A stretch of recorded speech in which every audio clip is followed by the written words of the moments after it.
There are all sorts of scams going around targeting seniors, but the On Your Side safety team wants to make sure thieves don't get their hands on your personal information or your loved ones. We've got social media expert Marcy Thornhill here with us today. And Marcy, what are some of the top scams right now impacting seniors? Well, the biggest thing is, first of all, scammers think that they have a lot of money. So they're definitely going after their financials.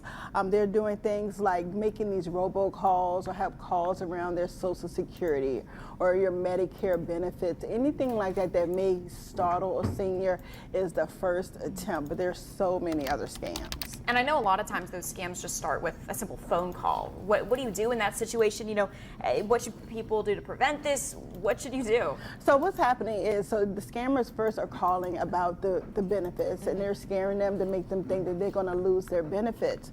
Other scams are maybe they're being charged in a lawsuit and they have to pay a fine or a fee over the phone right away, otherwise they'll be arrested.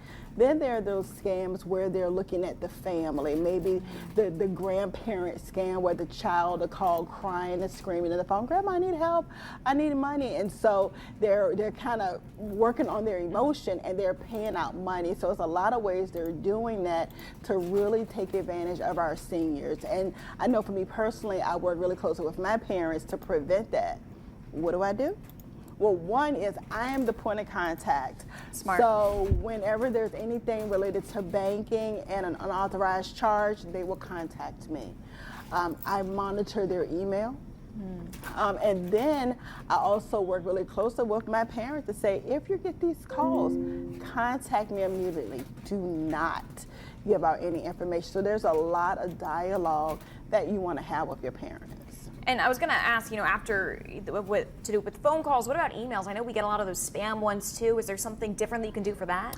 Yeah, so you can have some blockers and look at the security on the back end of maybe the email or their mobile device, work with the providers. There are even some applications out there and phones that are specifically for seniors that can be set up to block specific types of calls, specific numbers. So you want to work to make sure that you have that security protocol in place as well.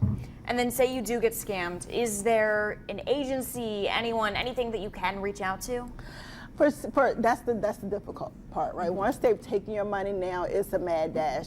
One good thing is to contact the bank immediately, notify them that you've been scammed, that someone's taking the money, and then they'll have their fraud department start to do the research and working to get the money recovered. Other things you can do is, of course, contact the police. And let them know you've been scammed, and then working with some of the local organizations like a Senior Connections or AARP, things like that, where they have other resources that can help advocate for seniors as well. And I know this can really happen to anyone. It doesn't have to be just our grandparents. Is there, you know, how often really, I guess, should we be checking our credit reports?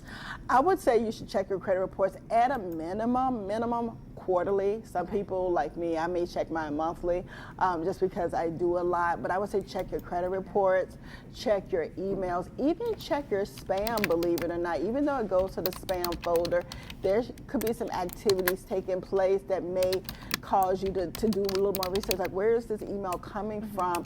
Let me look at this one. A lot of it is junk, but some of it is some hidden messages that you may overlook because it goes to the spam folder. So before you delete the spam folder, kind of browse through it to see what's really happening out there with your name. Is there any other last minute tips we can do to keep our information safe? I think the last minute tip is going to be to work with the parent, get some tech support, make sure that you have like pop-ups blocked on their email, look at just their systems in general and continue to follow with them and have constant conversation with your parents. They're our parents, they're our grandparents, they really don't want us telling them what to do, but when they understand the financial impact, they're more likely to want to engage and listen. Perfect. Thank you so much for all of those tips. That's so useful for everybody. Yes. We definitely appreciate it. Absolutely. Thank you again, Marcy. Thank you.